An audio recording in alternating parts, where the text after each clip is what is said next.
If you're working to establish a shooting range, an indoor shooting range, you'll like some perspective. I'm going to share with you a couple of stories and then some context for how I approach this process. Now, historically, my involvement in establishing a shooting range has been turnkey. You hire me from the very start and we work together through the entire process. And that's usually, 18 to 24 months.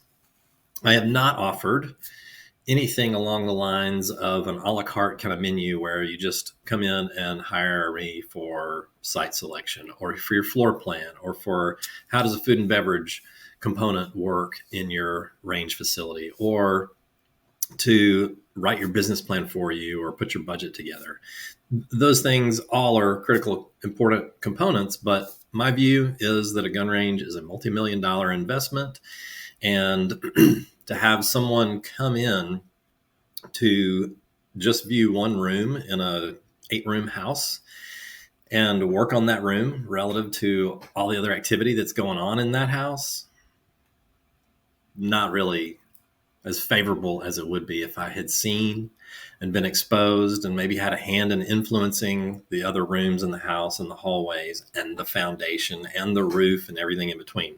So it's perspective that I bring to the table from a turnkey viewpoint that I'm offering the online range conference, which is just the initial couple of steps in the process, but it's the only thing that I'm offering that's carved out of the entire turnkey.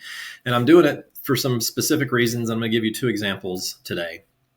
One is a gentleman out of Colorado who I will not name, I will not reveal who, but called me with interest in the online range conference and buying a seat. Seating is limited, by the way. But his interest was in, well, I got to figure out what the Colorado Department of Transportation is going to require me to do because it's got costs associated with it. And I don't know if my site's going to work because of these costs. So we start talking about questions that I have, which are, never mind what Colorado DOT wants you to do. What are you doing? What kind of range are you building? How many shooting positions and at what length and how much retail? There's a long list of questions. And then what's the total cost? And when the answers are not known or definitive or quantified, it concerns me. It concerns me just based on my experience in this process of establishing shooting ranges is when we don't get specific about these issues. Mission, vision, budget. What's your real estate budget? What's your soft cost budget? What is your hard cost budget? Range equipment, all the related startup, all of the human cost, all of the insurance, everything. What is that budget? What does that budget look like? And until we know what that is, then what we're doing is letting other issues influence where this process is going and ultimately what the range facility is going to be capable of.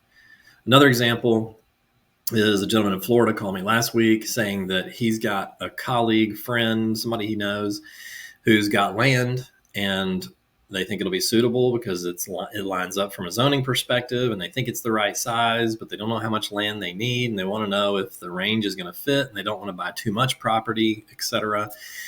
Same situation. They don't have a budget. They don't know really what the business model consists of other than, well, it's a range. Like we know, it's almost like we know it when we see it sort of thing. And my whole goal and objective from day one of engagement is to nail down as much as possible. We're going to put it, we're going to let it congeal. We're not going to put it in concrete, but we're going to make that vision. We're going to work through the questions, concerns, ideas, tons of ideas I get on a regular basis on the front end of this process. And then some realities begin to set in either on whether or not the idea is viable and how it complements and feeds in and supports the overall vision and what the cost implications are, not only to build it, but to operate it.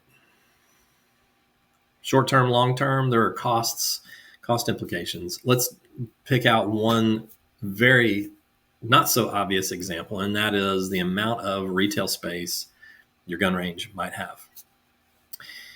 When you increase or decrease the amount of square footage that's dedicated to the retail operation, you're changing a number of things.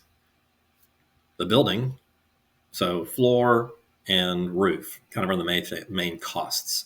It also has an implication structurally because you got to reach farther. You might have another row of columns. It'll push you beyond some limitations. So bigger you build, bottom line, the more it's going to cost. Smaller, less it'll cost. But when you also shrink and increase, you're changing other aspects of your budget, which most people don't seem to comprehend on the front end or acknowledge. And that is the human cost. If you go from 1,800 square feet to 3,000 square feet, you need more retail displays. You need more cameras from a security perspective. You're going to have a bigger HVAC system to condition that additional air. You're going to have additional cost for retail staff to cover the floor. There's just a number of other aspects of the budget, not just from a cost to establish and startup cost perspective, but long-term and operational issues, and then the physical improvements. Your FF&E is going to be impacted. So why not pick real estate first? Why not work on zoning first? Well, why not pick out all your range equipment before you do anything else? These are all critically important. We will absolutely must deal with them. But if you don't have the foundation of your business ideas and work through the business model and get it crystal clear so that you see it as the objective, you see it as the defining, it's the wind in your sails. And if you start to deviate and you slow, you'll know it.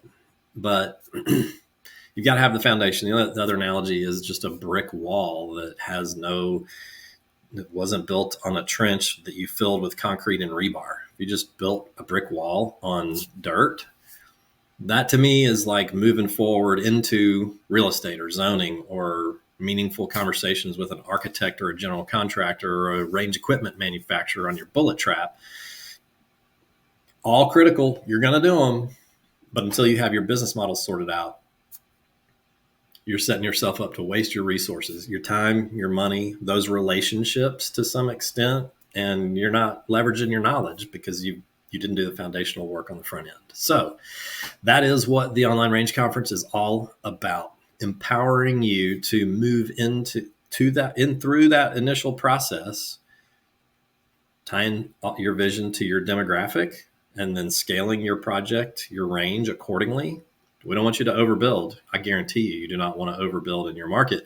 And you don't want to leave a big gap of shooting positions relative to the size of your market. And we will absolutely tie your market, your population, your demographic to your building footprint. Now, if you want to make changes from that, we'll quantify how and why. And that puts you in a position of power and not with the knowledge to explain to your business partners, to explain to your investors, to explain to your banker, to explain to your banker's underwriter why you're doing what you're doing. And when you go and search for property and you engage your architect and GC and they start asking you questions, that business model may not be a document that you pull out and show them. I wouldn't. But because you know it and you have all those foundational elements sorted out, you're going to move through the balance of the process much faster, which is important because when you're in the stage of working through your business model, there's no external deadline. There's not a real estate contract that has specific dates by which you have to perform certain tasks or complete due diligence.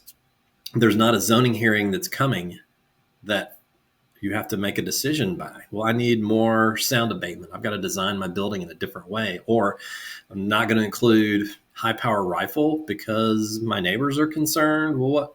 So let's deal with all of the variables and all of the what ifs in the early planning stage when it's cheap to make changes on paper, your paper, not the architect's paper. That's when it starts getting more expensive. And then certainly once you're into permitting or you're under construction, changes become very painful. Time and money, separate conversation. So business model is first. The guys in Florida, I don't think we're going to work together because they're just focused on determining whether or not this property will be able to contain their non-vision because they don't have one. They just have an idea. I'm Stuart Mullen. If you want to learn more about the Online Range Conference, let me know.